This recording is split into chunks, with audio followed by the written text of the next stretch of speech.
শুরুতে আপনাদের যে কথা বলেছিলাম, আল্লাযীনা ইউমিনুনা বিল গায়বি ওয়া ইউকিমুনাস সালাহ, ঈমানদার হবে যারা, পাঁচ ওয়াক্ত নামাজে যাবে তারা।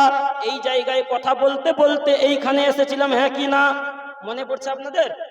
হ্যাঁ। তো মুসলমান সমাজে দেখা যায় এরা কি করে, সমস্ত জায়গায় দেখতে পাওয়া যায় রে বন্ধু। ডাক্তারখানায় গিয়ে দেখো ভিড়ের চোটে ঢোকা যায় না, বাজারের মধ্যে গিয়ে দেখো ভিড়ের এতে বাজারে ঢোকা যাচ্ছে না, ওইদিকে মেলার মধ্যে গিয়ে দেখো ভিড়ের মধ্যে ঢোকা যাচ্ছে না, ড্যান্স হাঙ্গামা হলে গিয়ে দেখো ভিড়ের মধ্যে ঢোকা যাচ্ছে না। হিন্দু ভাইদের আমাদের মন্দিরের মধ্যে গিয়ে দেখো, ওদের তো প্রতিদিন কম বেশি ওরা পুজো করে, ওদের ওইখানে ভিড়ের মধ্যে ঢোকা যাচ্ছে না। শুধু ঢোকা যায় এক জায়গায়, শুধু খালি থাকে এক জায়গা, সেইটা হচ্ছে মসজিদ। ভুল না ঠিক? ঠিক তো নাকি?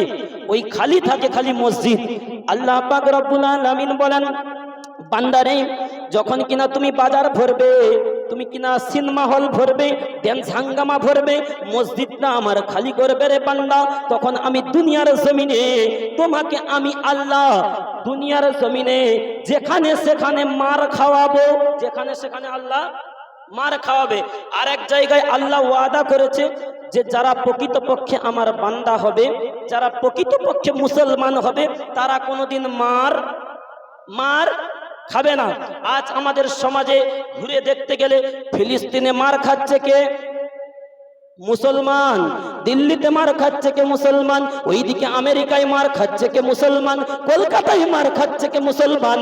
মার খেতে খেতে সাগরদ্বীপ পর্যন্ত ঢুকে যাবে, সাগরদ্বীপেও মার খাবে এ মুসলমান।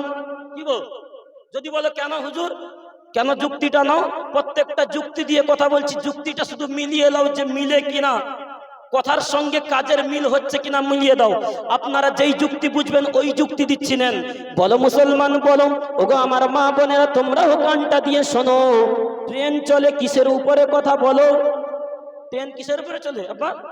হ্যাঁ, পাতের উপরে, লোহার পাতের উপরে, তাই না? তো ট্রেন পাতের উপরে চলে। ট্রেন যদি মস্তানি মেরে এসে বলে আমি চলবো এই ধসপাড়ার ঢালাই রাস্তার উপরে, ট্রেন চলতে পারবে? বলো মুসলমান, বলো চলতে পারবে? কোনদিন পারবে না। হ্যাঁ, সামান্য কিছুক্ষণের জন্য চলতে পারবে। কিরকম চলতে পারবে? যদি কিনা এখান থেকে চালু করে দেওয়া হয়, আপনার বৈঠবাড়ি পর্যন্ত যেতে যেতে ট্রেনের মধ্যে যত প্যাসেঞ্জার থাকবে, যত কিনা মানুষ থাকবে, অ্যাক্সিডেন্ট হয়ে মারা যাবে, বাজার পর্যন্ত পৌঁছতে পারবে না। কারণ ট্রেনের রাস্তা ছিল পাতের উপরে, ঢালাই রাস্তার উপরে না। ও যদি মস্তানি মেরে এসে বলে আমি চলবো ঢালাই রাস্তার উপরে, ট্রেনের ড্রাইভারকে বলা হয় ঢালাই রাস্তার উপরে মস্তানি মেরে চালাবে, চালাও, অ্যাক্সিডেন্ট হয়ে মারা যাবে, গন্তব্যস্থল পর্যন্ত পৌঁছাতে পারবে না। ট্রেনের কথা ছিল তুই চলবি পাতের উপরে, ঢালাই রাস্তায় উঠবি না, ইটের রাস্তায় উঠবি না, গাড়ির রাস্তায় উঠবি না। যদি উঠেছিস রে অ্যাক্সিডেন্ট হয়ে মরবি, তোর কোনো বাপ বাঁচাতে বলে না, কোনো বাপ বাঁচাতে পারবে না।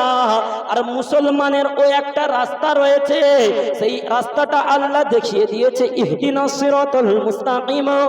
ওরে মুসলমান, ওরে আমার বান্দা, তোরা চলবি সোজা পথে, বাঁকা পথ যেন করবি না। এবার আপনারা বলবেন, মা বোনেরাও বলবে, হুজুর বাঁকা পথ কোনটা, সোজা পথ কোনটা আমাদেরকে বলিয়ে দাও। সেইটা আল্লাহর কোরআন জানিয়ে দেয়, সিধা পথ কোনটা, বাঁকা পথ কোনটা। যেই রকম ভাবে আমি বলে দিলাম রে বন্ধু, ট্রেন পাত ছেড়ে ঢালাইয়ে উঠলে অ্যাক্সিডেন্ট হয়ে মরবে এই মুসলমান জাতি। আল্লাহ তো বলেছে মুসলমান যে হবে সে মার কোনোদিন খাবে না। ওগো খোদা রব্বানা, আজ দুনিয়ার জমিনে মুসলমান মার খাচ্ছে, তুমি কি দেখতে পাও না? আল্লাহ বলে হ্যাঁ দেখতে পাই, দেখতে পাই। ওগো আল্লাহ, তাহলে বাঁচাওনি কেন? প্রশ্ন থাকতে পারে না, পারে না? ওগো আল্লাহ, তুমি তো বলেছো মার খাবে না, তা মার খাচ্ছে তুমি বাঁচাচ্ছ না কেন? আল্লাহ বলে বাঁচাচ্ছি না ওই কারণে, মুসলমান আর মুসলমান। আপনারা রাগ করছেন নাকি? এইরকম চলবে তো ইনশাআল্লাহ? আরো ডোজ পরপর পড়া হবে, কিন্তু অসুবিধা নাই ইনশাআল্লাহ। হাত তুলে আল্লাহকে সাক্ষী রাখেন, আর একবার তাকবীর দেন তো। নারে তাকবীর, নারে তাকবীর, নারে তাকবীর। আল কোরআনের আলো, আল হাদিসের আলো, বন্ধন গ্রুপের আলো, বলে ঘরে ঘরে জানো। এই কথাগুলো যদি আচ্ছা খেয়াল করতে পারো না, আচ্ছা ঠিক আছে, আচ্ছা খেয়াল করতে পারো না, তবে আমি বলে দিই, তো খেয়াল করতে পারো না যদি ব্রেক ফেল হয়ে বলো, আমি যদি বলে দিলাম যে বন্ধন গ্রুপের আলো, আপনারা বললেন ঘরে ঘরে জালো। পশ্চিম মেদিনীপুরে এক জায়গায় জলসা করতে গেছি, বলতেছি নারে তাকবীর, বলে আল্লাহু আকবার, বলি আল কোরআনের আলো, বলে ঘরে ঘরে জালো, বলি আল হাদিসের আলো, বলে ঘরে ঘরে জালো। এরকম যুবক ছেলেরা সামনে বসছিল, আমি বললাম ফ্রি ফায়ারের আলো, বলে ঘরে ঘরে জালো। বুঝলেন না? ওরা যখন বললো ওদেরকে ঘুরে আমি একটা উত্তর দিলাম।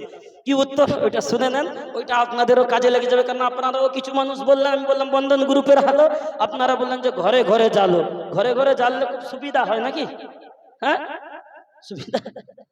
ওইটা স্পষ্ট হারাম, ওইটা করা যাবে না। ওই বিষয়ে বলবো, যেটা আগাচ্ছি ওইটা শুনিয়ে দিই, তারপরে ইনশাআল্লাহ পরস্পর ওই দিকে চলে যাব।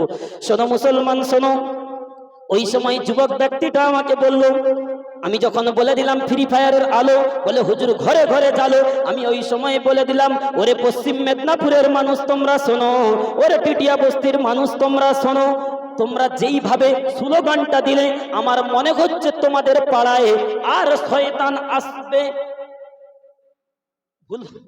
তোমাদের পাড়ায় আর শয়তান আসবে না। যদি বলেন কেমন করে হুজুর কেমন করে, আমি বললাম আল কোরআনের আলো, আপনারা বললেন ঘরে ঘরে জালো, খুব সুন্দর কথা মাশাআল্লাহ। আপনাদেরকে বলা হলো আল হাদিসের আলো, আপনারা বললেন ঘরে ঘরে জালো, কত সুন্দর কথা। তবে আপনাদেরকে যখন বলা হলো বন্ধন গ্রুপের আলো, আপনারা ওই কথাতে বললেন হুজুর ঘরে ঘরে জালো। ওই কথাটা যদি শয়তান শুনে বলে আমি আর কি করতে ওই ধস পাড়ায় যাব, বল আমার চেয়ে বড় শয়তান, রাখছেন, আমার চেয়ে বড় শয়তান ওইখানে, আমি কি করতে যাব? একবার দরুদ শরীফ পড়েন তো, একটু চাটা খেয়ে নি। আল্লাহুম্মা মুহাব্বতে শরীফ পড়েন, সাল্লি আলা সাইয়্যিদিনা, জোরে জোরে পড়েন মুহাব্বতের সহিত। মাওলানা মুহাম্মদ কলিমা সঙ্গের সাথী, কলিমা গোরের বাতি, পড়ো কলিমা দিবারাতি, কলিমা বিনে নাই কো গতি, লা ইলাহা লা ইলাহা, মোহাম্মদ সদীর পড়েন লা ইলাহা ইল্লাল্লাহ, লা ইলাহা।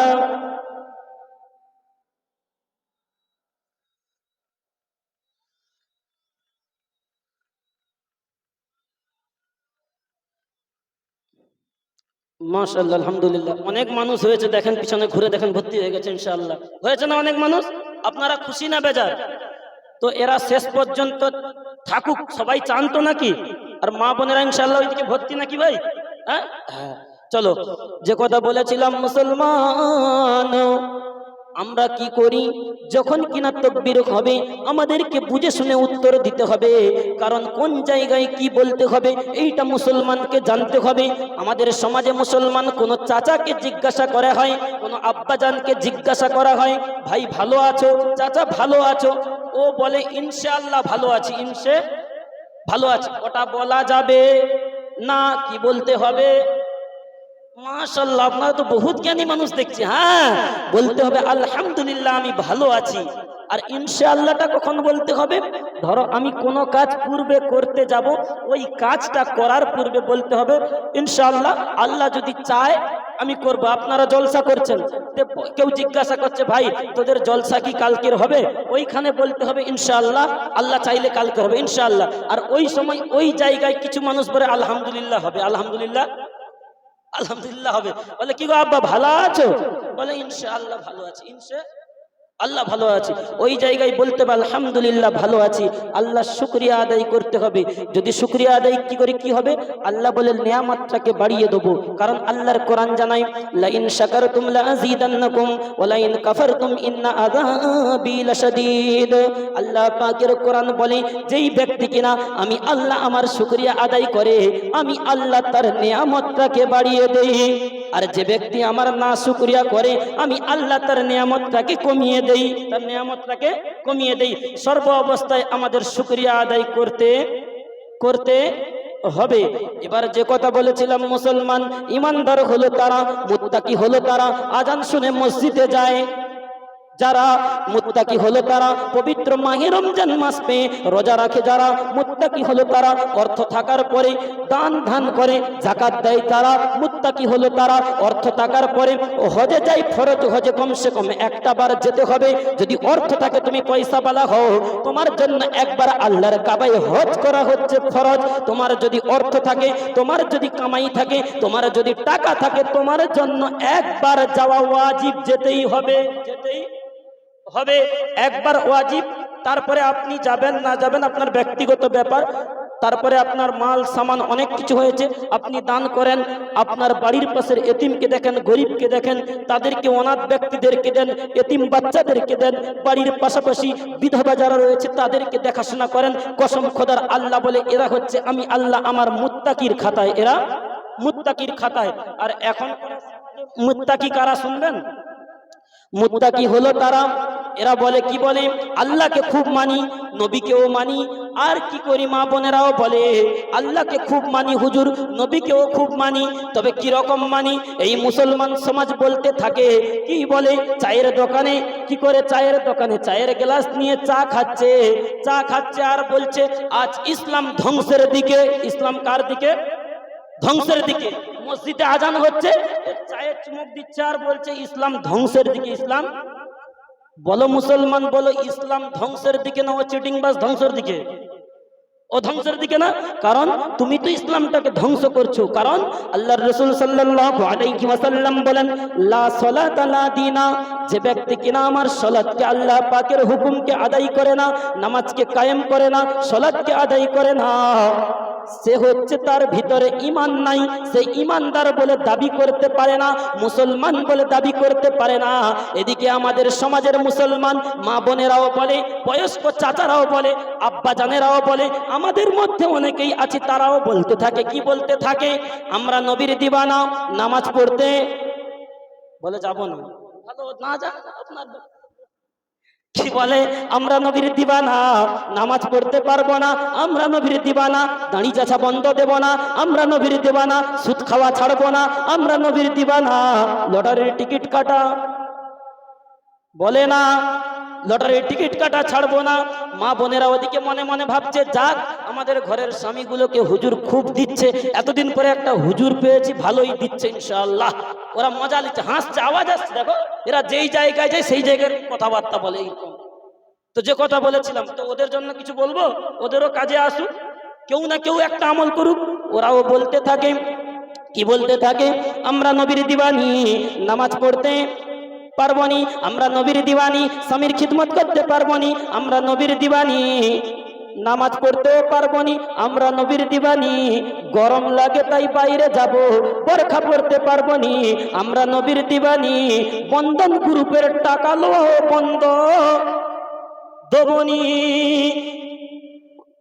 তো মা, তোমাকে আমি বলে যাই, তোমার দুটো হাতে ধরে বলে যাই, আল্লাহ পাক রব্বুল আলামিন বলেন, মুফতি সাহেব বসে আছে, ভুল বললে ধরবে, আল্লাহ পাকের কোরআন জানাই, ওয়া আহাল্লাল্লাহুল বাইয়া ওয়া হাররামার রিবা। আল্লাহ পাক রব্বুল আলামিন বলেন, ওরে দুনিয়ার মানুষ তোমরা শোনো, ওরে বিশ্ববাসী তোমরা শোনো, ওরে ধসপাড়াবাসী তোমরা শোনো, আমি আল্লাহ ব্যবসাটাকে হালাল করলাম তোমাদের জন্য, সুদটাকে আমি আল্লাহ হারাম করে দিলাম। বলেন নাউজুবিল্লাহ। সুদ আল্লাহ আমাদের জন্য কি করেছে চাচা? বলবো বলবো না অন্য কথা বলবো? বলি, রাগ করেন না। হয়তো আপনি নিয়ে থাকেন, হয়তো আপনার বাড়ির মা বোনেরা কেউ নিয়ে আছে, আপনি কি করবেন? ওইটা ছেড়ে দিতে বলবেন। কারণ এইটার আযাব কি, আল্লাহ কি বলে কোরআনে, নবী তার শাস্তির কথা কি বলে, আল্লাহ পাকের হয়ে রাসূল তার হাদিসের মধ্যেও কি বলে, আমি আপনাদের শোনাতে চাই ইনশাআল্লাহ। শোনো, আল্লাহ পাক রব্বুল আলামিন বলেন, ওয়া আহাল্লাল্লাহুল বাইয়া ওয়া হাররামার রিবা, আমি আল্লাহ ব্যবসাকে হালাল করেছি, সুদটাকে আমি আল্লাহ হারাম করেছি। যদি বলেন কেমন করে, কেমন করে, বলো মুসলমান বলো। আমরা সকলেই জানি কুকুরের 8টা 10টা করে বাচ্চা হয়, 6টা 7টা করে কুত্তার বাচ্চা হয়, হ্যাঁ কি না? ভাষা খারাপ লাগছে খুব নাকি গো? ঠিক আছে তো ইনশাআল্লাহ। কুকুরের কিন্তু 5টা 6টা 7টা করে বাচ্চা হয়, কিন্তু গরুর বাচ্চা হয় বছরে একটা। আবার এমন কি ওই গরুটা যখন কুরবানির সময় আসে, মুসলমান ঘরের আমাদের সমাজের মানুষেরা হদ্দ খাওয়া খায়, হ্যাঁ না না? কুকুর খায়? খায় না। কুকুর বছরে 8টা 10টা করে বাচ্চা দেয়, আর গরু একটা করে বাচ্চা দেয় রে বন্ধু। খোঁজ নিয়ে দেখা যায়, গ্রামের মধ্যে খোঁজ নিয়ে দেখা যায় গরু আপনি 200 300 500 পাবেন। খোঁজ নিয়ে দেখতে গেলে গ্রামের মধ্যে কুত্তাকে আপনি 2টো 4টে 5টা পাগলা কুত্তাকে দেখতে পাবেন।